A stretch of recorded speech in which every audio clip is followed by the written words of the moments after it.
বন্ধুরা, আমার চ্যানেলে তোমাদের সকলকে স্বাগত।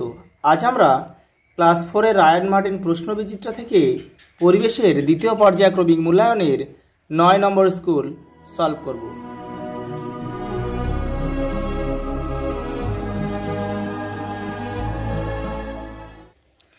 তুলসী রানী গুচ্ছ সম্পদ কেন্দ্র।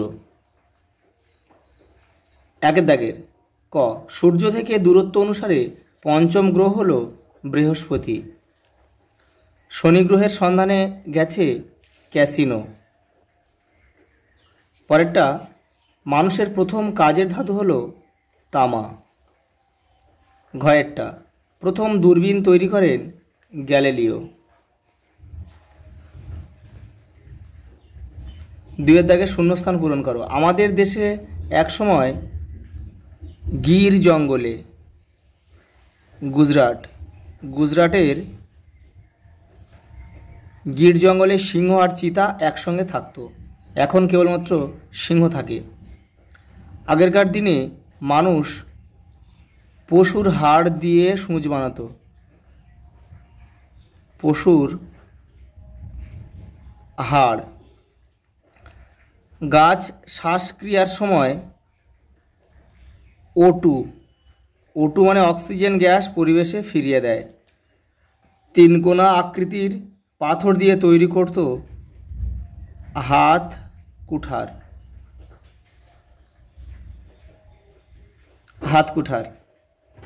অরুন্ধতী তারাটি বশিষ্ঠের একেবারে গায়ে অবস্থান করে। মানুষ একসময় হ্রদে বা জলাশয়ে মাচা তৈরি করে থাকত। তিনে দাগে বাম দিকের সঙ্গে ডান দিক মেলাও। হলক নদী, এটা হবে জলদাপাড়া অভয়ারণ্যের মধ্যে দিয়ে হলক নদী বয়ে গেছে। খাদ্যনালী হবে কৃষি। বিষ্ণুপুর পোড়ামাটির মন্দির, এখানে গ লিখতে হবে। আর হলদি নদী হচ্ছে রবীন্দ্র সেতু, মানে হাওড়া সেতু বা হাওড়া ব্রিজটা কিন্তু এই হুগলি নদীর উপরে নির্মাণ করা হয়েছে, এখানে ঘ লিখতে হবে। চারের দাগের টিকা লেখো যে কোনো দুটো। প্রথম হচ্ছে রাভা নৃত্য, দেখে নাও। রাভা নৃত্য হলো রাভা উপজাতির ঐতিহ্যবাহী নৃত্য, যা পশ্চিমবঙ্গ, মেঘালয় এবং আসামের এই উপজাতিদের মধ্যে প্রচলিত। এই নৃত্যে বিশেষত মহিলারা তাদের কৃষিকাজের পদ্ধতি নাচ ও গানের মাধ্যমে ফুটিয়ে তোলে। পরেরটা ধ্রুবতারা। তোমাদের টেক্সটে 74 নম্বর পেজে উত্তরটা রয়েছে। এই যে এখান থেকে এই পর্যন্ত লিখতে হবে। পরের প্রশ্ন বর্জ্য পদার্থ। তোমাদের টেক্সটের 93 নম্বর পেজে উত্তরটা রয়েছে। এই যে নোংরাগুলোকে এই বর্জ্য পদার্থ বলা হয়, এখান থেকে এই পর্যন্ত লিখবে। পরের প্রশ্ন, নিচের প্রশ্নগুলির একটি বাক্যে উত্তর দাও। ইস্পাত কি দিয়ে তৈরি হয়? গলানো লোহার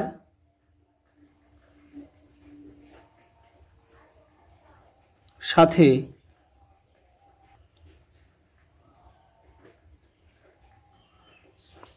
কিছু কিছু পদার্থ মিশিয়ে ইস্পাত তৈরি করা হয়। কোন গাছের ছাল জলে ভিজিয়ে খেলে হাড়ের অসুখ সেরে যায়? অর্জুন গাছের ছাল। অমাবস্যায় আমরা চাঁদকে দেখতে পাই না কেন? অমাবস্যায় সূর্যের আলো চাঁদের এই অংশে পড়ে না। পরের প্রশ্ন, সাপের বিষ কোথায় থাকে? তাদের দাঁতের নিচে বিষথলি থাকে একটা। দাহ্য বস্তু কি? যেসব বস্তু সহজে জ্বলে ওঠে বা পুড়ে যায় তাদের দাহ্য বস্তু বলে, যেমন কাঠ,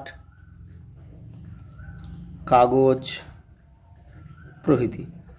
বাতাসে কি কি গ্যাস থাকে? নাইট্রোজেন, N2 লিখতে পারি আমরা, CO2 carbon dioxide, O2 oxygen প্রভৃতি। চাঁদ পৃথিবীর চারিদিকে কোন দিক থেকে কোন দিকে ঘোরে? পশ্চিম দিক থেকে, পশ্চিম থেকে পূর্বে। পশ্চিম দিক থেকে পূর্বে ঘোরে। কোন কোন ইংরেজি মাস নিয়ে কার্তিক অগ্রহায়ণ মাস হয়? অক্টোবর, নভেম্বর আর ডিসেম্বর, অর্থাৎ অক্টোবর মাসের মাঝামাঝি থেকে ডিসেম্বর মাসের মাঝামাঝি পর্যন্ত। পরের প্রশ্ন, কাঠের চাকাকে শক্ত করার জন্য কি করা হয়? লোহার বেড় পরানো হয়। লোহার বেড় পরানো হয়। পরের প্রশ্ন, টুল ও হাতিয়ারের পার্থক্য লেখো। দেখে নাও, এই যে দেখে না, টুল ও হাতিয়ারের মধ্যে পার্থক্য। টুল বলতে এমন একটি যন্ত্রকে বোঝায় যা কোনো কাজ করার জন্য ব্যবহার করা হয়। অন্যদিকে হাতিয়ার বলতে এমন কিছু বোঝায় যা বিশেষভাবে কোনো কাজ করার জন্য ডিজাইন করা হয়েছে, সাধারণত হাতে ধরে ব্যবহারের জন্য। দুটি পরিযায়ী পাখির নাম লেখো। জঙ্গি বটের, রামঘুঘু, হলদে খঞ্জনা। বলায় আছে এমন একটি গ্রহের নাম লেখো। শনি, বৃহস্পতিরও বলা রয়েছে, বৃহস্পতি গ্রহেরও বলা আছে। পরেরটা, নিচের প্রশ্নগুলির 2-3টি বাক্যে উত্তর দাও। কৃত্রিম উপগ্রহ কি কি কাজে সাহায্য করে? দেখে নাও, পৃথিবীর পর্যবেক্ষণ, যোগাযোগ, আবহাওয়ার পূর্বাভাস, বৈজ্ঞানিক গবেষণা প্রভৃতি। মেঘ কিভাবে তৈরি হয়? কোনো জায়গার আবহাওয়া বলতে কি বোঝো? দুটো প্রশ্ন রয়েছে, দেখে নাও। মেঘ কিভাবে তৈরি হয়?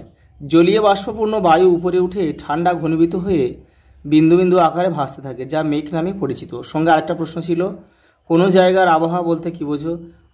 আবহাওয়া বলতে বোঝায় কোনো নির্দিষ্ট স্থানে নির্দিষ্ট সময়ের বায়ুমণ্ডলের অবস্থা। পরের প্রশ্ন, আগেরকার দিনে মানুষ কি কি জন্তুর শিকার করত? লোমওয়ালা হাতি, বলগা হরিণ, বুনো শুয়োর। পরের প্রশ্ন, নদীর ধারে থাকার সুবিধা ও অসুবিধাগুলি লেখো। তোমাদের টেক্সটের 77 নম্বর পেজে উত্তরটা রয়েছে, দেখে নাও। নদীর ধারে থাকার সুবিধা হচ্ছে এখান থেকে এই পর্যন্ত।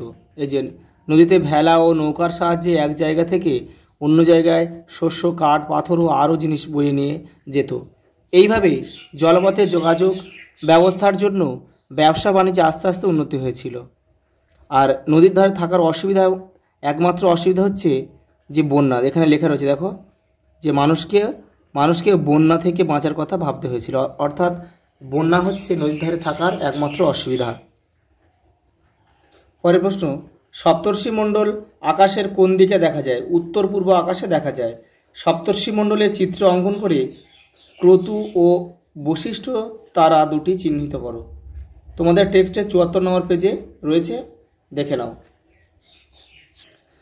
নাও যে সপ্তর্ষিমণ্ডলে যে 7টি তারা রয়েছে, তোমাদের উত্তর চেয়েছে ক্রতু ও বশিষ্ঠ। এই যে ক্রতু, এই যে প্রথম তারাটা, আর এই যে 6 নম্বর রয়েছে বশিষ্ঠ।